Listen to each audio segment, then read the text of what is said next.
Hi friends, आज अपने YouTube channel power plant technical Pratyush पर एक बॉयलर से रिलेटेड बहुत ही इंपॉर्टेंट टॉपिक एक्सप्लेन करूंगा। आज का टॉपिक है actions in case of APH fire. तो जो रोटरी एपीएच होता है, जिसको हम ट्राई सेक्टर एपीएच भी बोलते हैं। ट्राई सेक्टर एपीएच इसलिए बोलते हैं क्योंकि उसमें 3 सेक्शन होते हैं। एक सेक्शन में फ्लू गैस से फ्लो करता है और 2 सेक्शन जो होते हैं इसमें primary air and third one जो सेक्शन है उसमें सेकेंडरी एयर फ्लो करता है, जो कि फ्लू गैस से। तो एपीएच फायर के लिए स्पेसिफिक कॉजेस क्या है? Improper oil combustion leading to heavy soot unburn deposition in air preheater. जब हम बॉयलर को लाइट अप करते हैं, या तो एलडीओ से लाइट अप करते हैं या एचएफओ से। जब हम एलडीओ से लाइट अप करेंगे तो उस केस में हम एटोमाइजिंग के लिए एयर यूज करते हैं, और जब एचएफओ का यूज करेंगे तो उस केस में एटोमाइजिंग के लिए स्टीम को यूज करते हैं, और इसका एचएफओ का प्रीहीटिंग भी स्टीम से होता है। तो हम फर्स्ट एग्जांपल लेते हैं कि हमने एलडीओ से लाइट अप किया, तो उस केस में क्या होगा? अगर हमने ऑयल का प्रेशर बहुत ज्यादा रखा हुआ है और नंबर ऑफ गन सर्विस में रखे हुए हैं, मींस 4 गन 6 गन, इस तरीके से हमने गन सर्विस में रखे हुए हैं, तो उस केस में क्या होगा?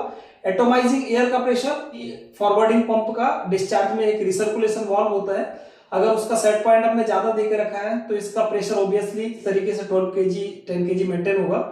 तो एलडीओ का प्रेशर अगर ज्यादा है, एयर का प्रेशर कम है, तो उस केस में ये कंबशन इम्प्रॉपर होगा और ऑयल डिपोजिशन हमारा सेकंड पास में एपीएच पर जाकर ऑयल डिपोजिट कर जाएगा। एपीएच के बास्केट बहुत ही डेंस होते हैं, जब इस पर ऑयल का अगर डिपोजिशन हो गया और सेकेंडरी कंबशन हुआ तो वो रिस्पॉन्सिबल होगा एपीएच फायर के लिए। तो आई थिंक ये फर्स्ट पॉइंट आप सब लोग को क्लियर हो गया होगा। सेकंड है ineffective operation of suit blower. Ineffective operation of suit blower, इस चीज का हमेशा ध्यान रखना कि जब बॉयलर लाइट अप हो और ऑयल फायरिंग बॉयलर में चल रही हो, एलडीओ फायरिंग या एचएफओ फायरिंग, तो फ्रीक्वेंटली एयर से सूट ब्लोइंग या स्टीम से सूट ब्लोइंग, जो भी आपके पास सोर्स अवेलेबल है। अगर आपका सिंगल बॉयलर है, आपका एपीआईडीएस चार्ज नहीं हुआ है, उस केस में आप एयर से कंटिन्यू सूट ब्लोइंग करेंगे जब भी ऑयल सर्विस में रहेगा। अदरवाइज क्या होगा?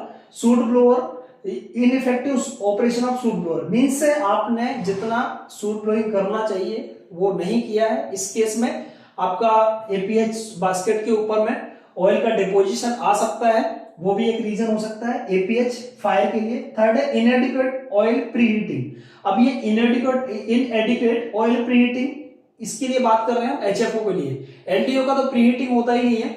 एचएफओ को लिए हमको 110 डिग्री में प्रीहीट करना पड़ता है, देन उसका कंबशन होता है। अगर एचएफओ को हम हीट नहीं करेंगे तो वो उसमें एक चांस होता है कि इसमें प्रॉपर कंबशन नहीं होगा और सेकंड पास में एपीएच बास्केट के ऊपर डिपोजिशन हो जाएगा एंड कंसीक्वेंटली एपीएच फायर हो सकता है। नेक्स्ट पॉइंट है डिफेक्टिव बर्नर्स। जो हमारे ऑयल बर्नर है उनको टाइम पर हमको चेक करते रहना चाहिए कि वो बर्नर एकदम परफेक्ट होना चाहिए, जिससे हमारा ऑयल का फ्लो और एयर का फ्लो बराबर हो, सो दैट कंबशन प्रॉपर हो फर्स्ट पास में। अदरवाइज क्या होगा? सेकेंडरी कंबशन के लिए रिस्पॉन्सिबल रहेगा, ऑयल हमारा कैरी ओवर होके एपीएच में जा सकता है। Incorrect atomising steam pressure. अब थर्ड पॉइंट है इनकरेक्ट एटोमाइजिंग स्टीम प्रेशर। अगर हमारा सपोज हमारा ऑयल का प्रेशर तो एडिक्वेट है, अगर स्टीम प्रेशर एडिक्वेट नहीं है तो क्या होगा? एटोमाइजेशन प्रॉपर नहीं होगा। एटोमाइजेशन मीनिंग क्या है? एटोमाइजेशन का मतलब होता है कि ऑयल को स्प्रे के फॉर्म में उसके एरिया, सरफेस एरिया को इंक्रीज करने के लिए स्प्रे के फॉर्म में ब्रेक कर देना। जैसे शॉवर से हमारा वाटर जिस तरीके से स्प्रे के फॉर्म में आता है, इसी तरह से हमारा स्टीम उसको एटोमाइज करता है, मैक्सिमम सरफेस एरिया प्रोवाइड करता है, सो दैट हमारा ऑयल का कंबशन प्रॉपर हो सके। अगर ये प्रॉपर नहीं होगा तो सेकंड पास में जाकर एपीएच पर डिपॉजिट हो जाएगा। नेक्स्ट पॉइंट है incorrect combustion of air supply. अगर इनकरेक्ट कंबशन एयर सप्लाई, हमारा जो कंबशन के लिए हम एयर सप्लाई कर रहे हैं उसमें हमारा प्राइमरी एयर है और सेकेंडरी एयर है, तो इसका जो रेशियो होता है उसको हमको परफेक्ट रखना है। अगर हम इसको बराबर नहीं रखेंगे तो डेफिनेटली हमारा कंबशन प्रॉपर नहीं होगा। और कंबशन एयर प्रॉपर रखने के लिए बिगिनिंग में हम अगर विंड बॉक्स प्रेशर मेंटेन करेंगे और इसको ध्यान में रखेंगे कि अगर एलडीओ गन के साथ में कोई मिल भी सर्विस में है तो उसके लिए जितना हमारा एयर का रिक्वायरमेंट होना चाहिए 1.8 to 2, जो हमारा एयर टू फ्यूल रेशियो होता है, वही हमको मेंटेन करना है। नेक्स्ट पॉइंट है variation in the quality of fuel oil. जो फ्यूल ऑयल का क्वालिटी है उसमें हम जब भी हमारे पास ऑयल टैंकर आता है तो हम चेक करते हैं कि उसका डेंसिटी प्रॉपर होना चाहिए। सपोज अगर एपीएच में फायर होता है तो क्या प्लांट रिस्पॉन्स होगा? Air preheater, air outlet and flue gas temperature rises rapidly. हम देखेंगे कि एयर प्रीहीटर का जो एयर आउटलेट टेम्परेचर है, प्राइमरी एयर और secondary air and flue gas temperature, ये रैपिड इंक्रीज होगा, इसमें बहुत ही रैपिड चेंज आएगा।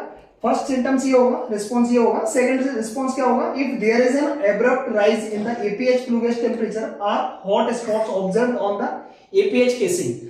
अगर लोकल में हम देखेंगे एपीएच का जो केसिंग है उस पर हॉट स्पॉट आ रहा है, ऐसा हमको ऑब्जर्व हो रहा है कि इसके इनसाइड जो है कंबसन हो रहा है एपीएच में, क्योंकि एपीएच में कोई भी कंबसन नहीं होना चाहिए। एपीएच में प्योर हमारा फ्लू गैस होना चाहिए। अगर हॉट स्पॉट ऑब्जर्व हो रहा है, एब्रप्ट चेंज आ रहा है फ्लू गैस टेम्परेचर में, then it must be assumed that a fire has commenced, अंदर में फायर हो चुका है। अब इसके अगेंस्ट में हमको क्या करेक्टिव एक्शन देना है, ऑपरेशन एक्शन क्या होगा। फर्स्ट एक्शन है कॉल फायर ब्रिगेड इमीडिएटली, हमको फायर एंड सेफ्टी टीम को इमीडिएट इन्फॉर्म करना है सो दैट फायर टेंडर का अरेंजमेंट हो सके बॉयलर के पास में। Shut all the isolating dampers off the APH, जितना भी हमारा आइसोलेटिंग डैम्पर्स है, flue gas inlet, flue gas outlet and then primary air inlet, secondary air inlet, इन सभी डैम्पर्स को हमको आइसोलेट करना है। थर्ड है if dampers of APH are passing trip the boiler and stop ID and FD fan. अगर हमारा कोई भी डैम्पर में पासिंग होता है फ्लू गैस डैम्पर में या प्राइमरी सेकेंडरी, कि हमको जो अंदर में कंबसन हो रहा है उसको किसी भी तरीके का ऑक्सीजन प्रोवाइड नहीं करना है सो दैट वो कंबसन कंटिन्यू रहे। उसको हमको इनर्ट मीडिया क्रिएट करना है एयर की पासिंग को इंटरप्ट करके। ये या तो हम डैम्पर्स को क्लोज करके कर सकते हैं। अगर डैम्पर्स क्लोज हो जाता है, एक्चुअली होता क्या है, एपीएच का जो इनलेट आउटलेट का जो डैम्पर है फ्लू गैस साइड का, ये काफी बड़े डैम्पर रहते हैं और इनके ट्रायल हमको टाइम पर लेते रहना चाहिए सो दैट अगर कभी इस तरह का मिसहैपनिंग होता है उस केस में हम एपीएच को आइसोलेट कर सकें। और अगर आइसोलेट नहीं होता है तो इमीडिएट बॉयलर को ट्रिप करना है अगर एपीएच में फायर हुआ है, और आईडी-एफडी फैन को स्टॉप करना है फायर को एक्सटिंग्विश करने के लिए। नेक्स्ट पॉइंट है open drain valves of air side ducts and hoppers. जो हमारे एयर साइड के डक्ट और होपर है उनके ड्रेन वाल्व को ओपन करना है। Then open fire water supply valves to be affected APH. जो भी हमारा एपीएच है जिसमें फायर हुआ है उसमें हमको फायर वाटर की सप्लाई को ओपन करना है। Ensure rotation of APH. But जब हम फायर को एक्सटिंग्विश कर रहे होंगे फायर वाटर से, उस समय हमको ये चेक करना है कि हमारा एपीएच का रोटेशन कंटिन्यू होना चाहिए। और अगर फायर वाटर हमने उसमें एंटर किया है एपीएच में फायर एक्सटिंग्विश करने के लिए, हमको क्रॉस चेक भी करना है कि ड्रेन से हमारा पानी बराबर आना चाहिए। जो फायर फाइटिंग का जो पानी एपीएच में हम एंटर कर रहे हैं, सो दैट कि जो एपीएच हॉपर है उनमें किसी तरह का लोड ना हो, ओवरलोड ना हो और हमारा हॉपर डैमेज ना हो। अभी इसमें फायर होने पर लोकल ऑपरेटर के क्या एक्शंस होंगे। Instruct all to keep away from APH area. जितने भी पर्सन एपीएच एरिया के आसपास अवेलेबल हैं उनको एपीएच से दूर रखना है। और इसके साथ ही जो हमारा फायर एंड सेफ्टी डिपार्टमेंट है उससे बात करके वेरिएशन करवाना है। सेकंड है open isolation valve of fire fighting as per consent of desk operator and ensure water is coming. जिस एपीएच में फायर हुआ है उसका फायर फाइटिंग का वॉल ओपन करना है, बट डेस्क ऑपरेटर का कंसेंट लेना है एज पर कंसेंट की इसका जो डैम्पर है flue gas damper inlet outlet वाले और primary air secondary air inlet ये सभी क्लोज होंगे। उसके बाद में फायर फाइटिंग का वॉल ओपन करना है। Ensure rotation of affected APH. Local operator को चेक करना है कि जो अफेक्टेड एपीएच है जिसमें फायर हुआ है उसका रोटेशन प्रॉपर हो रहा है कि नहीं। Corrective and preventive actions. क्या करेक्टिव एंड प्रिवेंटिव एक्शंस लेना है हमको सो दैट एपीएच में फायर को हम प्रिवेंट कर सके। APH suit going shall be carried out immediately after bringing a boiler into service. जब भी हम बॉयलर को सर्विस में लेते हैं, एलडीओ गन या एचएफओ गन हमारा सर्विस में रहता है, उस केस में हमको इमीडिएट सूट ब्लोइंग करना है एपीएच का। The soot blowing repeated regularly at least once per shift. अगर हमारा नॉर्मल रनिंग में बॉयलर है तो at least once in a shift हमको सूट ब्लोइंग करना है एपीएच का। Soot blowing of APH also carried out before plant shutdown. जब कभी हम बॉयलर का प्लांट शटडाउन करने वाले हैं उस केस में भी हमको एपीएच का सूट ब्लोइंग करना है। देन हमको शटडाउन करना है बॉयलर को। APH soot blowing will be done continuously when oil guns are in service. जब भी हमारा ऑयल गन सर्विस में हो, एलडीओ गन या एचएफओ गन, हमको कंटिन्यूअसली एपीएच का सूट ब्लोइंग करना है। उसका सोर्स एयर भी हो सकता है एपीएच सूट ब्लोइंग के लिए, और सूट ब्लोइंग के लिए हमारा एपीएच सूट ब्लोइंग के लिए सोर्स एयर भी हो सकता है और स्टीम भी हो सकता है एज पर।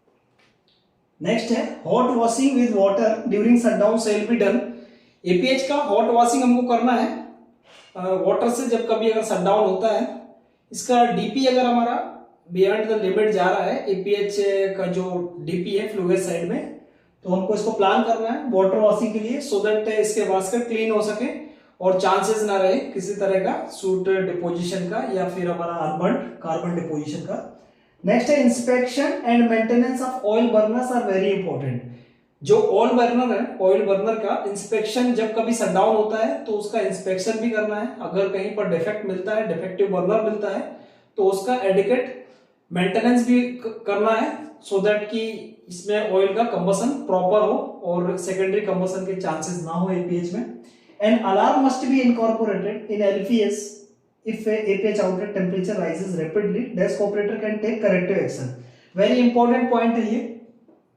एलवीएस में लार्ज वीडियो सिस्टम होता है एलवीएस, तो एलवीएस में अलार्म इनकॉर्पोरेट कर सकते हैं हम जिसमें एपीएच का आउटलेट टेम्परेचर कंटिन्यूअसली शो करेगा। अगर ये नॉर्मल रेंज में है तो कोई प्रॉब्लम नहीं है। अगर इसका रैपिड इंक्रीज होता है रैपिडली राइज करता है तो उस समय desk operator on the basis of that temperature APH outlet temperature corrective action ले सकते हैं और हमारा एपीएच का फायर को हम प्रिवेंट कर सकते हैं। आज मैंने ये एपीएच फायर से रिलेटेड वीडियो एक्सप्लेन किया, इसमें क्या क्या हमारे एक्शन होने चाहिए प्रिवेंट करने के लिए। एपीएच में फायर होता है तो क्या करेक्टिव एक्शन लेना है, प्राइमरी रिस्पॉन्स क्या होता है।